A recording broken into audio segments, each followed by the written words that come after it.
Hey guys, welcome back to the Friday Vlog where we discuss activity that goes on here with the BuzWeaver channel.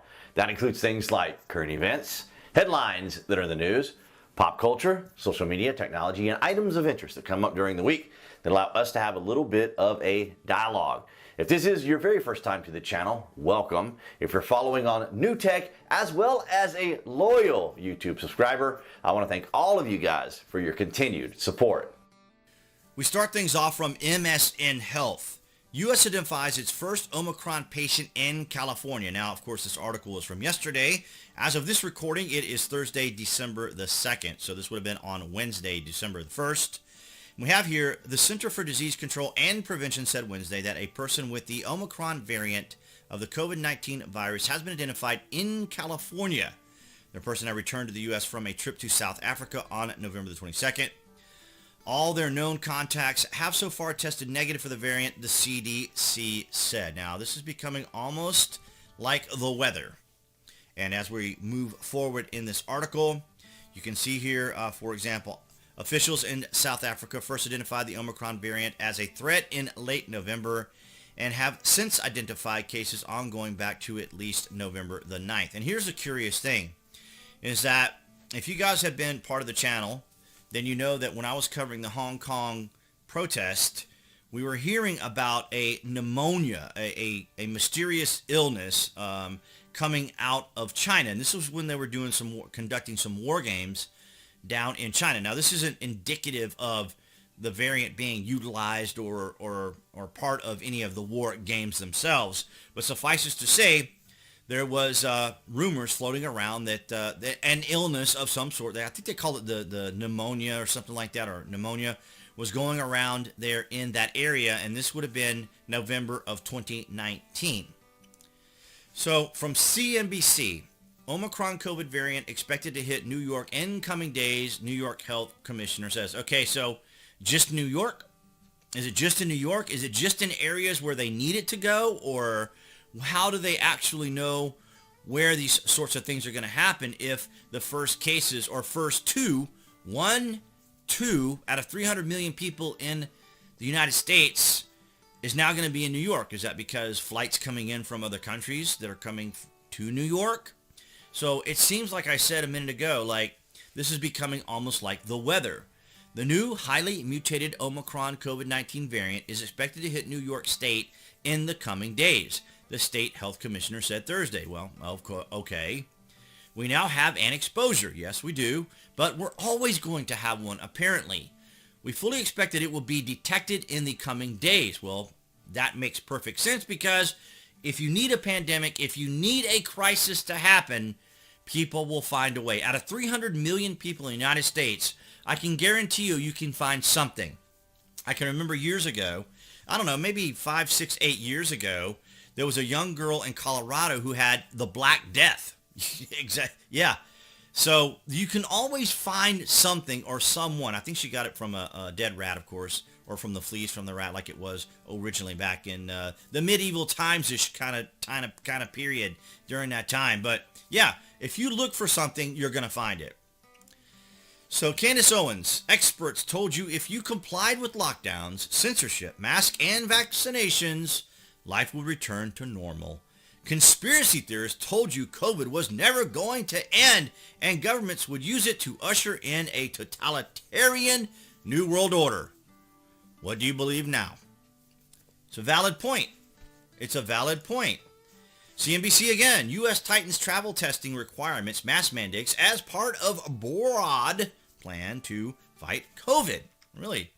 The Biden administration is tightening travel rules to and within the U.S., requiring all inbound international passengers to test for COVID within 24 hours of departure. It's really kind of odd.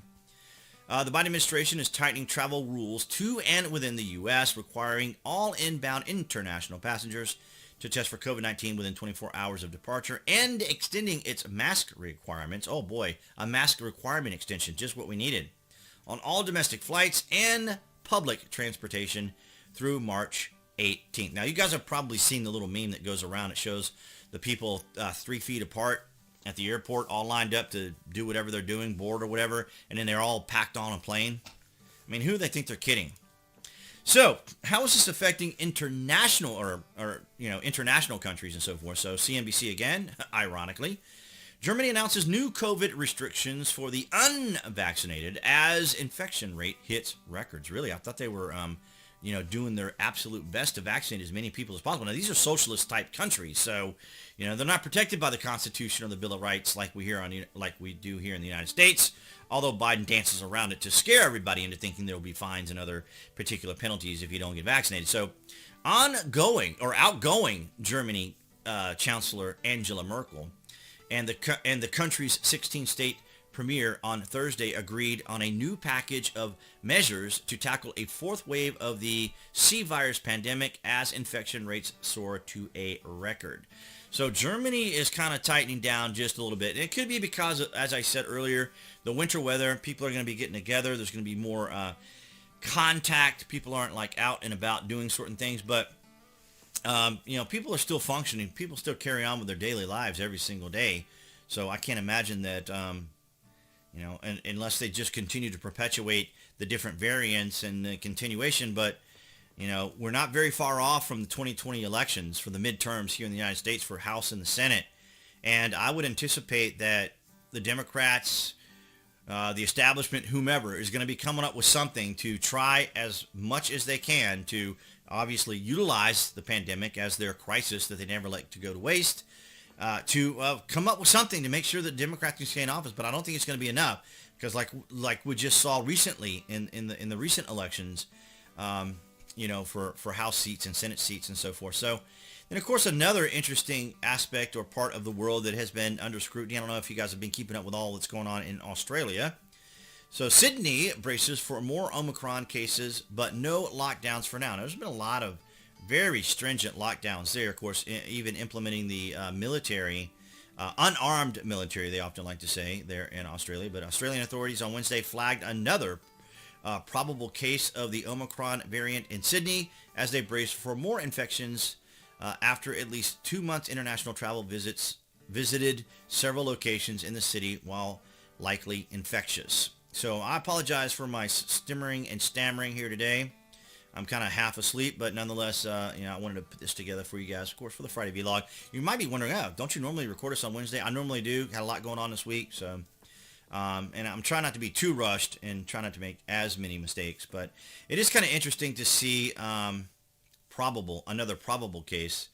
But yeah, in Australia, of course, and then of course there's always people are always making the point about the quarantine camps there, and we go to PolitiFacts just to kind of point this up for just, these fact checkers, it's just really absurd at this point. Australia to implement quarantine camps for the unvaxxed. Interesting choice of words. Australia's quarantine facilities are for travelers, not for isolating unvaccinated people. I highly doubt it because as I understood it, they can put whoever they want to there if they want to. Of course, it's all clever wording, all clever framing.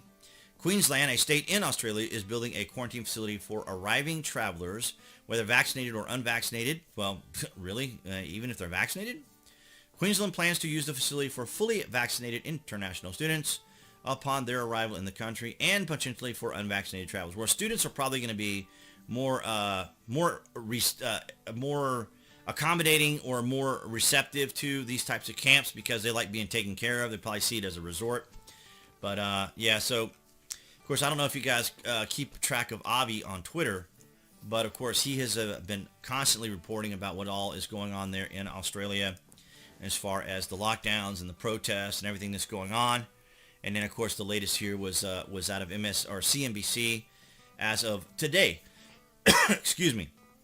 So, guys, more mask, more vaccination now, international. We'll see if Joe Biden shuts everything down. But that's what I had for you guys today on this Friday. All right, guys. So that's going to wrap it up for this Friday vlog. Thank you for the likes, the shares, and the comments. Below this video, you can find the various social media links that I belong to where I do daily posts, so be sure you're following me there. And of course, all of you on New Tech, thank you for the most recent follows. And if you're following here on YouTube and or watching on YouTube, I should say, that would be the channel icon appearing right about there here on the screen. You can click on that to subscribe as well as to select notifications. That way you'll know when there's content here on the channel. And I'll see all you guys right there behind that camera next week.